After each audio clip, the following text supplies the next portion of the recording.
Bonjour, nous allons continuer. Cette fois-ci, nous allons parler des bornes supérieures, bornes inférieures.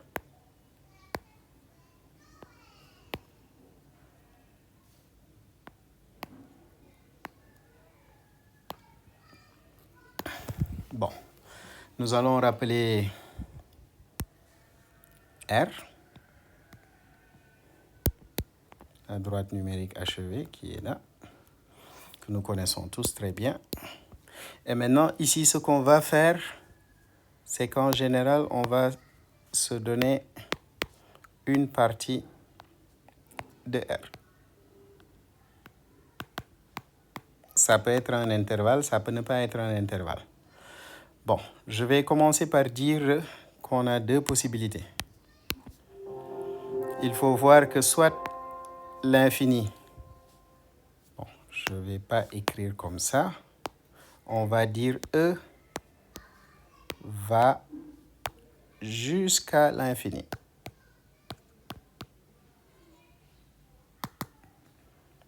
Ça peut être le plus l'infini, comme ça peut être moins l'infini.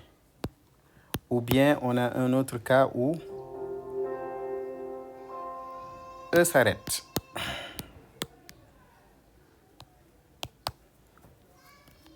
Donc si je veux les représenter, on va dire pour le premier cas, c'est comme si on avait quelque chose comme ça. À partir d'un moment, ça appartient à E. Ou bien, à partir d'un moment, ça appartient à E. Ça, c'est le premier cas. On veut dire que ça va vers l'infini. Même si ça contient d'autres choses comme ça, par exemple. Mais l'essentiel, ça, à un moment, ça va vers l'infini. Ça touche l'infini. On peut avoir un deuxième cas maintenant où on a dit E est totalement dans quelque chose comme ça. C'est-à-dire que les parties infinies ne sont pas dans E. C'est ça que j'ai appelé E s'arrête. Voilà, maintenant, dans ces cas-là, ce qu'on veut étudier, c'est la notion de majorant, minorant, borne supérieure, borne inférieure. Donc, on se pose les questions à savoir. Donc, ça, c'est des définitions que vous connaissez déjà. Donc, je pense que je ne vais pas m'attarder là-dessus. On dira que E est majoré si E admet un majorant. Donc, s'il existe un réel qu'on note grand M, tel que M supérieur ou égal à X, quel que soit X dans E. Ça veut dire que M est plus grand que tous les éléments de E. On dira que E est minoré. C'est dans le sens contraire. Donc, s'il existe un petit m qui est dans R, tel que petit m inférieur ou égal à x, quel que soit x dans E. Donc, petit m est plus petit que tous les éléments de E. Et enfin, on dira que la partie E est bornée lorsqu'elle est à la fois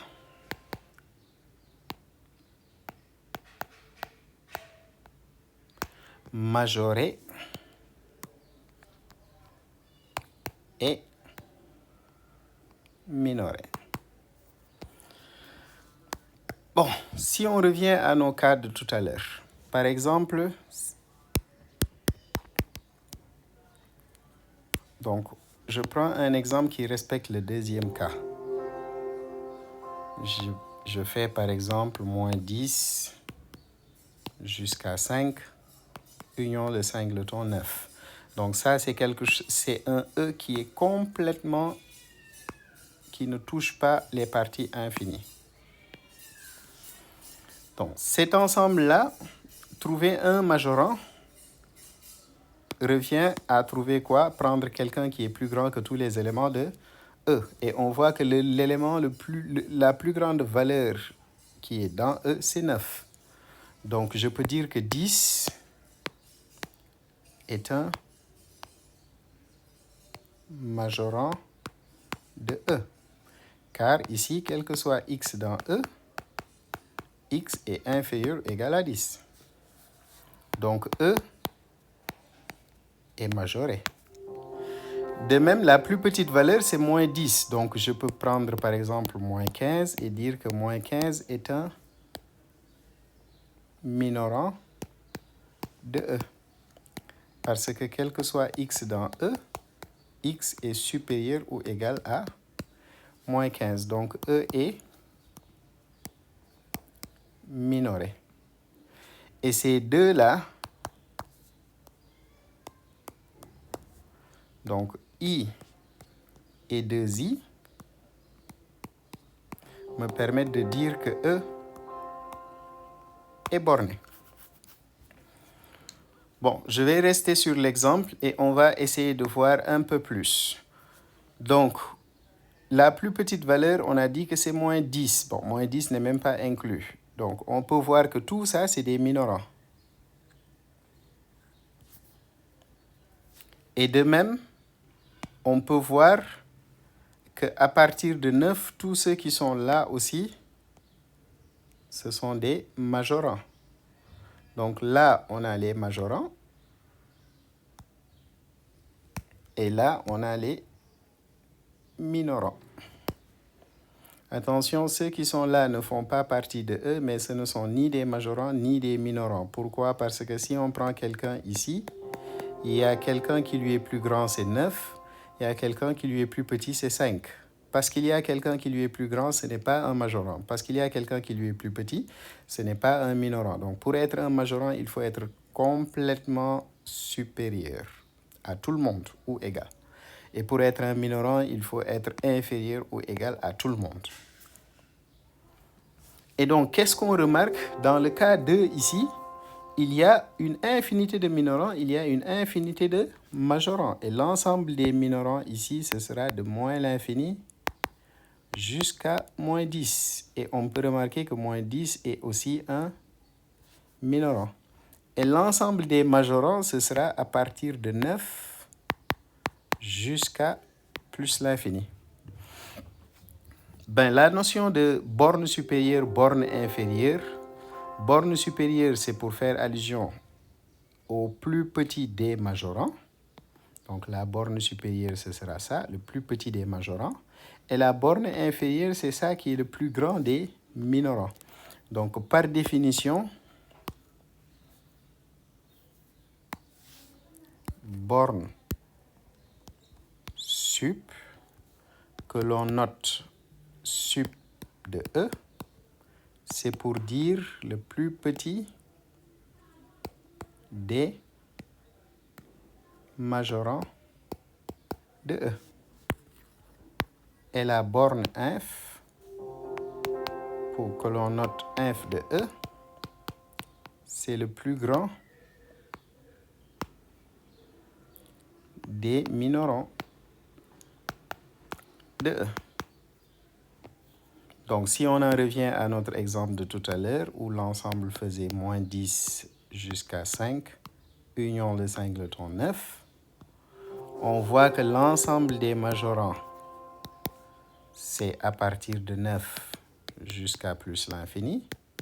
Et donc, sup de E, ce sera 9.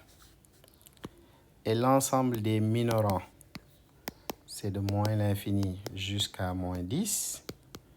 Et donc, f de E, ce sera rien d'autre que moins 10.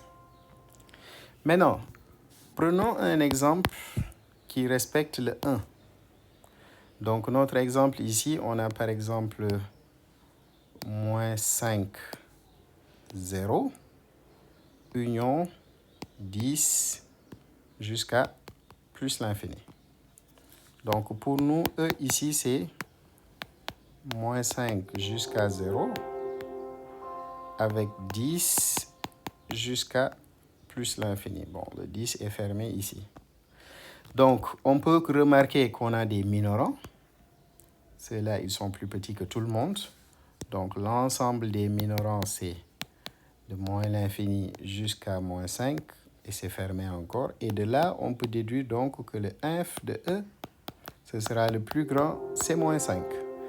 Mais les majorants, vous voyez que ça va jusqu'à plus l'infini. Donc, chaque fois qu'on prend un réel, ce réel-là, il existe d'autres réels qui lui sont supérieurs et qui appartiennent à eux.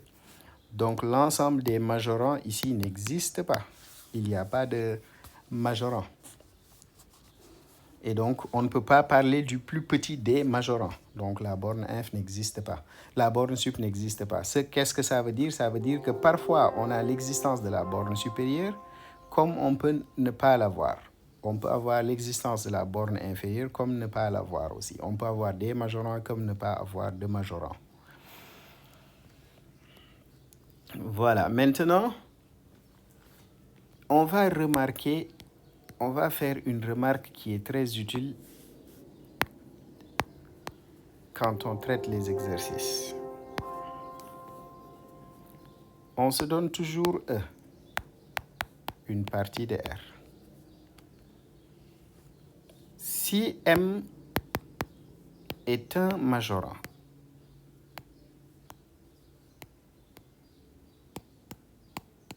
alors sup de E, qui par définition est le plus petit des majorants, est inférieur à M. Et de même, si petit m est un minorant de E, alors, puisque inf est le plus grand des minorants, on va dire que m est inférieur ou égal à inf de E. Donc, on va rappeler la caractérisation de la borne supérieure, borne inférieure après, mais là, on peut déjà traiter quelques questions de l'exercice.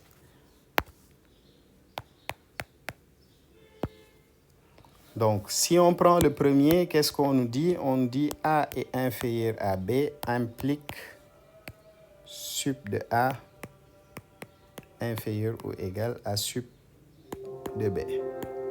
Ben, on pense que c'est vrai et on va le justifier.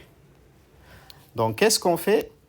On prend un petit a dans A, mais par définition, comme A est dans B, alors petit a, il est dans grand B. Mais ça implique quoi?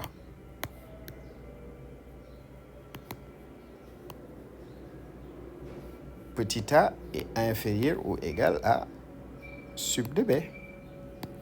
Parce que sup de B est un majorant de B. Donc, il est plus grand que tous les éléments de B et A est un élément de B. Mais le fait qu'on ait pris un A dans A quelconque et on trouve qu'il est plus petit que sup de B, ça veut dire que sup de B est plus grand que tous les éléments de A. On peut donc conclure que sup de B est un majorant de A. Et d'après ce que j'avais dit tout à l'heure, ça implique quoi? Que sup de A, qui est le plus petit des majorants, est inférieur ou égal à sup de B. Ce qui termine la démonstration. Allez, et le petit 2 maintenant, donc on va faire le petit 2 et s'arrêter là. Après, on continue avec les restes. On nous dit quoi? A est inclus dans B implique que inf de B est inférieur ou égal à inf de A. Alors, toujours dans le même principe, on pense que c'est vrai. Et qu'est-ce qu'on va faire? On va se donner un petit a dans A. Alors, soit petit a dans A. Qu'est-ce que ça veut dire? Ça veut dire que petit a dans A implique que petit a est dans B, car A est inclus dans B, n'est-ce pas? Mais ça implique quoi? Ça implique que inf de B est inférieur ou égal à A. On est d'accord. Parce que inf de B, c'est la borne inférieure, donc c'est un minorant et donc il est plus petit que tous les éléments de B, et on a que A est un élément de B. Mais ça veut dire quoi? Ça veut dire que f de B est un minorant de A. Et comme on avait dit tout à l'heure, puisque c'est un minorant, f de B va être plus petit que f de A qui, lui, est le plus grand des minorants. Ce qui achève la démonstration. Voilà, je pense qu'on va s'arrêter là et on va revenir sur les autres questions dans une prochaine vidéo. Merci.